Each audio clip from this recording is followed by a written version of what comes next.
Professeur, on va passer à une autre région, l'Afrique centrale et très précisément la situation en RDC Congo. Alors, les Nations Unies l'ont dit, d'autres organismes internationaux l'ont dit que le Rwanda agresse le Congo et que le Rwanda a même signé des accords avec l'Union européenne pour l'exploitation des ressources, des minerais dont il ne dispose pas dans son sol. Mais comment est-ce que le monde regarde ça? L'Union africaine, qu'est-ce qu'elle en dit?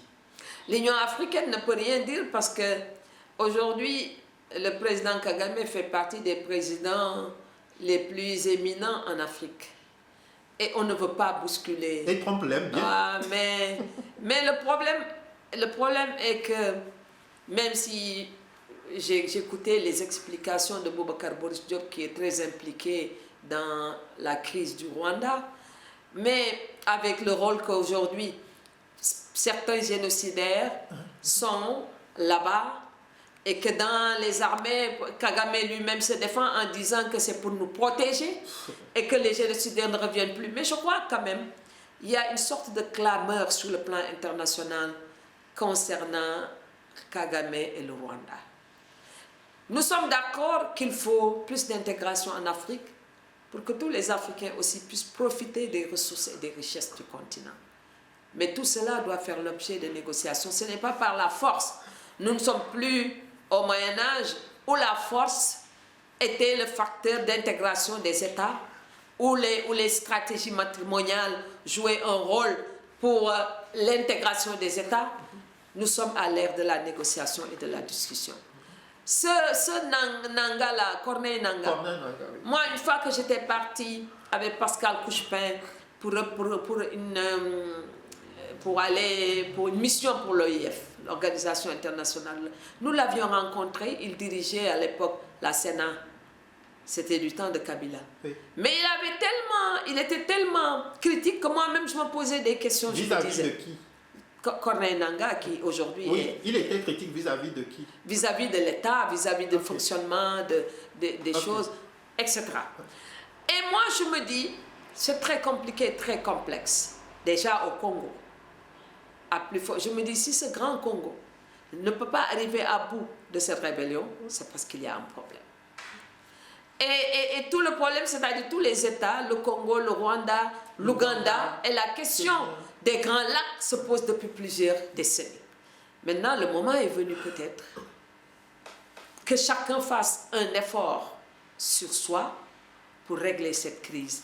Ce n'est pas par les armes qu'on va régler cette crise. Mais est-ce que vous entendez cet argument que, en vérité, Kagame est en train de mener une guerre commandée par l'impérialisme occidental? Ah, mais aujourd'hui, ce sont les Occidentaux qui se démarquent de Kagame. Ils l'ont beaucoup soutenu, ça c'est vrai. Et s'il a eu cette force et cette puissance, oui, c'est parce qu'aussi, il y a des gens derrière lui. Oui. Mais je me souviens, les États-Unis étaient très intéressés par le Congo. La RDC et les États-Unis ont toujours eu... Depuis très longtemps. Oui. On parle même de certains qui seraient des agents de la CIA pour accéder au pouvoir aux États-Unis.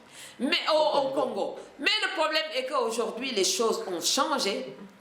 Et il faut absolument que ce grand Congo... On a même pensé à un moment donné à séparer, à faire du Congo, comme on a passé au Mali, ces grandes entités politiques,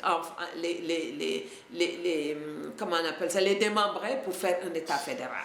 C'est-à-dire, on ne peut pas penser à cet État fédéral en excluant des pays comme le Rwanda, l'Ouganda. Il faut penser cette région de façon beaucoup plus globale, mais qui pour le faire? C'est ça la grande question. C'est ça la grande question aujourd'hui. Que pensent les peuples? Et moi, je pense que ce sont les peuples qui vont souffrir, continuer à souffrir.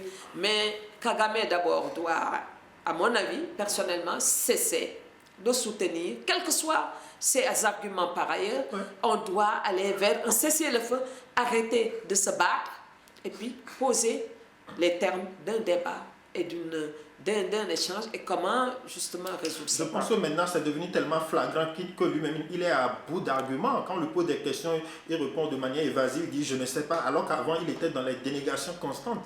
Alors certains carrément comparent le Rwanda à Israël. Vous voyez? En tout cas, il y a des connexions entre le Rwanda et Israël, ça c'est clair. Oui. Et il y a des connexions entre le Rwanda et Israël. Moi, j'avoue personnellement, j'étais un peu choquée quand l'Angleterre, la Grande-Bretagne avait décidé de transférer certains migrants. Ça m'avait beaucoup choqué. Ça ne relève pas, à mon avis, d'un patriotisme ou d'une perception d'une Afrique autre. Ça, personnellement, je me suis posé des questions. Mais je ne pense pas que Kagame soit dans ces débats, grands débats idéologiques, philosophiques. Lui, c'est un pragmatique et ce qu'il cherche, à avoir des moyens.